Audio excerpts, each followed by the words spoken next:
আমি আপুকে আগে বলবো, না না জ্ঞান দেবো, আমি আপুকে আগে বলবো। এই ঝগড়া করতেছিস কেন? একজন একজন দে। তুমি আসছো, আমি তো তোমার জন্য ওয়েট করতেছিলাম। This one's for you. Thank you. কিরে আমি তো চিনলাম না। ওর নাম রোহান। তোমাদের বলেছিলাম না, ওই যে হোটেল, আমার বেস্ট ফ্রেন্ড। ও এই সেই রোহান। আপনি আপনার মেয়েকে বিয়ে দিয়ে বিদেশে পাঠাচ্ছেন, অথচ পালন করছেন দেশি কালচার। হবে নাকি? খোলা হলুদ বোরিং। তবে যাই হোক, আই এম প্রিটি শিওর নন্দিনীর বিয়েতে না থাকুক, কিন্তু নন্দিনীর ছেলে মেয়ের বিয়েতে অবশ্যই শ্যাম্পেইন পার্টি হবে। হ্যাঁ, আই চুপ করো তো। আকমাল ওকে খাইকে নিয়ে যাও, যাও বাবা। ইয়েস। না না আঙ্কেল, আমি খাবো না, আমি খেয়ে আসছি। না না বাবা, তুমি জার্নি করে আসছো, টায়ার্ড তো, তুমি খেয়ে একটু রেস্ট নাও, ঠিক আছে? ওকে ফাইন, সাকমোর side please keep it. Rohan ভাইয়া দাঁড়ান, আপনার সাথে আমার কথা আছে। আপু ভাইয়া গেস্ট রুমওয়ালা জিনিসপত্রগুলো রেখে আসেন। কি বিচ্ছি? কি কথা? সত্যি করে বলেন তো, আপনি এখানে কেন এসেছেন? কেন আর বল, বিয়ের দাওয়াত পেয়েছি তাই আসছি। আপুর বিদেশে বিয়ে হয়ে যাওয়াটা মানতে পারছি, আপনি কি বিয়েটা ভাঙতে পারবেন? তুমি কি আমার বলে নাই? হ্যাঁ, আপনাদের গল্পটা বললে আমার যুদ্ধে নামতে সহজ হয়। আরে ভাই দেখেন তো, উনি গাড়ি নিয়ে আসছে, এমন বলতেছে ওনার টাকা নিয়ে গেছে চোরে না পকেট মারে কে নিছে, সেটা তো আমি দেখবো না। উনি আমার ভাড়া দিলে আমি চলে যাবো। আপনি সেন দিতে আসেন, সেন দিয়ে ভাড়া দেন। যান, যে যার কাজে যান। থ্যাংক ইউ সো মাচ, অনেক বড় উপকার করলেন। দেখলাম আমার মতো একজন মানুষ বিপদে পড়লো, তাই তাকে হেল্প করতে চলে আসলো। That's it. আচ্ছা আপনার নাম্বারটা দিন না, আমি টাকা পাঠিয়ে দিই। রিল্যাক্স, কোনো প্রয়োজন নেই। ওটা একে আকাশে নিচে থাকি, একদিন আমাদের টিভি দেখো। সেই দিন যদি আমি কোনো বিপদে পড়ি, তখন হেল্প করবেন। স্যার কি ব্যাপার মাস্টার সাহেব?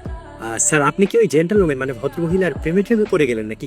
আমি না তখন বুঝতে পারিনি যে আমি আসলে ওর প্রেমে পড়ে গেছি, তবে এখন বুঝতে পারছি যে আমি সত্যি প্রিয় পড়ে গেছি। আপনি এখানে? আপনি এখানে কেন আসছেন? আপনি কি এখানে স্টে করবেন? না না, আমি একজনের সাথে মিট করতে আসছি, কার সাথে মিট করতে আসছেন? আমার ফ্রেন্ডস। কি হলো? কিছু না। স্যার আপনাকে এরকম বিধ্বস্ত লাগছে কেন? আমার পোড়া কপাল, সেই মেয়েটা তার ফিয়ান্সের সাথে দেখা করতে আসছে। হাত ধোয়া কিস করো, আমাদের একটা কালচার, বুঝছো? আপনি আমাকে যেরকম মেয়ে ভাবতেছেন, আমি ওরকম মেয়ে না। আমাকে যে এখন এখান থেকে যাও, পরে আসো, যাও। স্যার আমি পুলিশ নিয়েছি, দরজা থেকে খুলতেই হবে। তুই এতদিন ধরে কথা বললি, আগে থেকে কিছু বুঝতে পারলি না? কথা বলার সময় তো ভালোই মনে হয়েছিল, যাওয়ার পর যে এরকম করবে কে বুঝেছে। আপনি হোটেলের ছেলেটা ছিল, আমি তো ভুলেই গিয়েছি। ছেলেটা আমাকে সেভ করলো, আর আমি একটা থ্যাঙ্কসও দিলাম না। তোর জন্য আর একটা বিদেশে সেটেল ছেলে খুঁজে বের করবো। কেমন আছেন? আলহামদুলিল্লাহ। আপনি?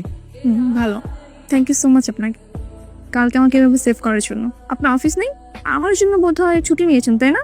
না, আপনার জন্য ছড়িয়ে নিইনি, অফিস থেকে একেবারে ছড়িয়ে নিয়ে নিয়েছি। মানে চাকরিটা চলে গেছে। কেন, কি হয়েছে? গতকালকের ওই ইনসিডেন্টের পর থেকে আমাকে অফিসিয়ালি সাসপেন্ড করো। ভীষণ সরি, আমি না বুঝতে পারিনি আমার জন্য আপনার জব চলে যাবে। আমার উইশ আর কি, ইউরোপের কোনো ছেলেকে বিয়ে করে সেটেল হয়ে যাওয়া। আমার এই দেশের কাছে ভালো লাগে না। বাহ স্যার, আপনার নতুন অফিসের ছাদটা তো অনেক সুন্দর। আপনি কি ম্যাক্সিমাম টাইম কি নাইট ডিউটি করেন না? মাসুদ সাহেব, আপনি আমাকে কথায় এখন স্যার বলেন কেন? আপনার সাথে আমার কত ক্লোজ আর বন্ডিং আছে। আপনি আমার ভাইয়ের মতো না। ও চাচ্ছে এনি হাও বিদেশে সেটেল হতে, তাই বিয়ের জন্য বিদেশি পাত্র ফিরছে। আর যাই হোক, আমি কখনো আমার দেশ ছেড়ে যাবো। আর এদিকে সে প্রাণপণে চেষ্টা করছে, যেভাবেই হোক সে বিদেশে সেটেল হবে। ভালো যে বাসি, হয়তো এই কথাটা না বলাই থেকে যাবে। আপনি বুকে সাহস নিয়ে তাকে প্রপোজটা করে দিয়ে আমি বললাম এই মাসুদের ওয়াদা মিলেছে। ঢাকার মধ্যে এত সুন্দর জায়গা আছে, এটা জানতামই না। বাংলাদেশে যে আরো কত সুন্দর প্লেস আছে, তোমার কোনো আইডিয়া? হ্যাঁ, তাও হয়তো ঠিক, আমার খুব একটা ঘোরা হয়নি এই দেশটাতে। তুমি জানো আমার একটা ড্রিম আছে। আমার ড্রিম হচ্ছে আমি আমার গ্রামের বাড়িতে স্বপ্নের একটা বাড়ি পাবো, যার পাশ দিয়ে বয়ে যাবে ছোট্ট একটা নদী। তুমিও থেকে যাও না বাংলাদেশে, থেকে এরকম কোন একটা স্বপ্নের অংশ হয়ে যাও। হ্যাঁ, আমারও খুব ইচ্ছে করে মাঝে মাঝে দেশটাতে থেকে যাই, কিন্তু কি আর করার বলো, আব্বু আম্মুর ইচ্ছে। তোমার ইচ্ছা নেই, তোমার যদি ইচ্ছে থাকতো তুমি টিকে থাকতে পারো। অন্য দেশে গিয়ে পরবাসীর মতো না থাকলে নিজের দেশে স্বাধীনভাবে বেঁচে থাকাটাও অনেক আচ্ছা, যা হওয়ার তো হয়ে গেছে। বাই দ্য ওয়ে, এনো আমার বিয়ের কার্ড। ছেলে স্পেনে থাকে, একদম সেটেল। আমি যেমনটা চেয়েছিলাম পুরোপুরি তেমন। কংগ্রেচুলেশন। Thank you. শোনো, তোমাকে কিন্তু বিয়ে 2 দিন আগে আসতে হবে। তুমি হচ্ছে আমার সবচেয়ে ভালো ফ্রেন্ড, আর আমি চাই আমার সব ভালো দিনে তুমি আগে থাকো। সো আসতেই হবে, বুঝছো? আমাকে গ্রামের বাড়ি যেতে হবে, যদি সময় পাই I will try to match.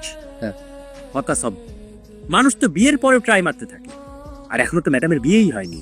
শুক্রবার ওর বিয়ে আর আজকে মঙ্গলবার। এটা আপনার চ্যালেঞ্জ, ভালোবাসার চ্যালেঞ্জ। আচ্ছা, বুঝতে পারছি। তাহলে আপনার প্রথম কাজ বাবা মার ব্রেন ওয়াশ করা। বিদেশে যত নেগেটিভিটি আছে আজকে আপনি বাবা মার সামনে প্রেজেন্ট করবেন। আঙ্কেল কি করছেন? এই বাড়ি সাজানোর প্ল্যান হতে হ্যাঁ, খাওয়া দাওয়া করছো তুমি? হ্যাঁ আঙ্কেল আমি খাওয়া দাওয়া করছি। তোমার কিছু দরকার হলে তুমি বলবা, নিঃসংকোচে বলবা। আরে তুমি তো আমার ছেলের মতো। না আঙ্কেল আপনি কোনো টেনশন করবেন না, আমার যদি কোনো কিছু লাগে আমি একদম নিঃসংকোচে যাবো। আর আমি তো জানি আমি আপনার ছেলের মেয়ে। আঙ্কেল তাকে একটা প্রশ্ন করি, করো আঙ্কেল আপনার কোনো ছেলে নেই? না, আমার তো দুইটাই মেয়ে। তাহলে আপনি এতটা সহজ সরল মানুষ, আপনি জানেন যে আপনার কোনো ছেলে নেই, তারপরও কিরকম সরল সোজা হাসি মুখে নিজের পায়ে নিজে কুড়াল মারানোর সিদ্ধান্তটা আপনি মেনে নিন। মানে এ মেয়ে বিয়ের করে বিদেশে চলে গেলে আপনার কি অবস্থা হবে সেই দৃশ্য ভেবেই তো আমি নিজেকে কন্ট্রোল করতে পারতেছি না। আমার ভিতরটা যে ফিরে যাচ্ছে একদিন। আপনি একবার ভাবুন, আপনার মেয়ে আপনাকে ফেলে চলে গেছে, তার বয়স হচ্ছে, যে কোনো মুহূর্তে অসুস্থ হয়ে পড়তে পারে। আপনার মেয়ে কি তখন 7 সমুদ্র 13 নদী পার হয়ে আপনাকে দেখতে আসতে পারবে? কখনোই না, সম্ভব না। কিন্তু এখন তো আর কিছু করার নাই, এখন তো সব অ্যারেঞ্জমেন্ট হয়ে গেছে। আমার একটা খালা ছিল, রিনা খালা। একটু ঠিক আপনার রিনা খালার কত সত্য ছিল, কত আশা, এক খুব স্বপ্ন নিয়ে সে পার মেয়েকে বিদেশি জামাইয়ের সাথে বিয়ে দিয়েছে। সেই বিদেশি জামাইয়ের সাথে বিয়ে করার পরে তার জানাই সেই বিদেশি মেয়েদের পাওয়া পর 3-4টা বিয়ে করেছে। চিন্তায় ফেলে দিলাম বাবা।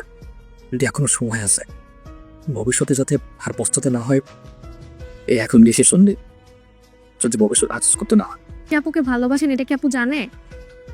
আর সময় নেই, যান আপুকে যে বলে দেন। দিতে আসতে পারি? আসো না, কিছু বলবা? তোমার বাবা মার সঙ্গে কথা বললাম, কথা বলে যতটুকু বুঝতে পেরেছি তারা খুবই কষ্টে আছো, অবস্থা খুবই খারাপ।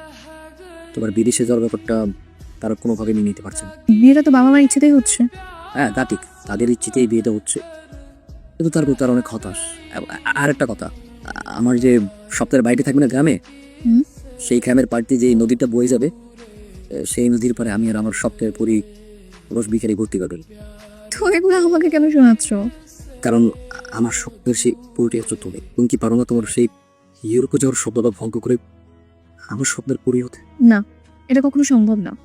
তুমি যেমন তোমার স্বপ্নকে লালন করেছো, তেমনি আমিও ইউরোপ নিয়ে স্বপ্ন দেখেছি। আমি কেন তোমার জন্য আমার স্বপ্ন ভাঙতে যাবো? কারণ আমি তোমাকে ভালোবাসি, আমি তোর হারাতে চাই। তোমার আমার কোনো কিছু সম্ভব না, কারণ তোমার স্বপ্ন আর আমার স্বপ্ন পুরোটাই আলাদা। আব্বু আম্মু দেখার রুম থেকে বের হয়েছে। কিরে, কদ্দূর হলো তোদের? প্রায় শেষ আঙ্কেল। আরে আঙ্কেল আমি চলে যাচ্ছি। চলে যাচ্ছ? কোথায় চলে যাচ্ছ? কোথায় যাচ্ছ? আমি চলে যাচ্ছি, কেন? আমার বাবা খুব অসুস্থ, তাই আমাকে ইমার্জেন্সি ভাবে যেতে হচ্ছে। বিয়েটা শেষ হোক তারপর যাও। না, তাহলে অনেক দেরি হয়ে যাও। আমি আসি। আঙ্কেল আসসালামু আলাইকুম।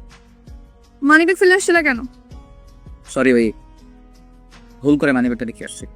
তার মানে তুমি কি শুধু মানিব্যাগ দেওয়ার জন্যই আসছো? আমি তোমার সেই স্বপ্নের বাড়িতে যেতে চাই। বাড়ির দুপাশে নদী আর গোলাপ বাগান, বাড়ির সামনে বড় একটা বট গাছ, আর সেখানে ফুল সাজানো একটা দোলনা। আমি সেখানে যেতে চাই। নিয়ে যাবা না আমাকে তোমার স্বপ্নের বাড়িতে? হ্যাঁ অবশ্যই।